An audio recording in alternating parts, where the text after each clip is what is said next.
अकोला जिल्ह्यातील महत्त्वाच्या जलस्रोतांपैकी एक काटेपूर्णा धरणाच्या जलसाठ्यात गेल्या वर्षाच्या तुलनेत 0.34% वाढ नोंदवली गेली आहे। या धरणाच्या जलसाठ्यामुळे अकोला शहर, मूर्तिजापूर, बोरगाव मंजू, अकोला एमआयडीसी आणि उन्नई खांबोरा ग्रामीण पाणी पुरवठा योजनेसाठी आनंदाची बातमी आहे।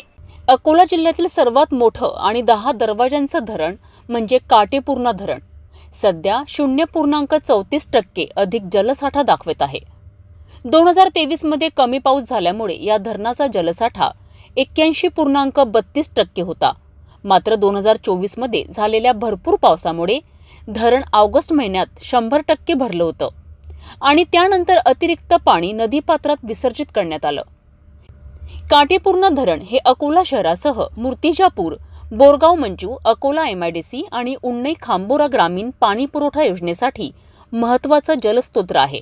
संपूर्ण अकोला जिल्ह्यातील 64 गावांचे पाणी पुरवठा आणि मत्स्य उद्योग सध्या काटेपूर्णा धरणाच्या जलसाठ्यावर अवलंबून आहेत।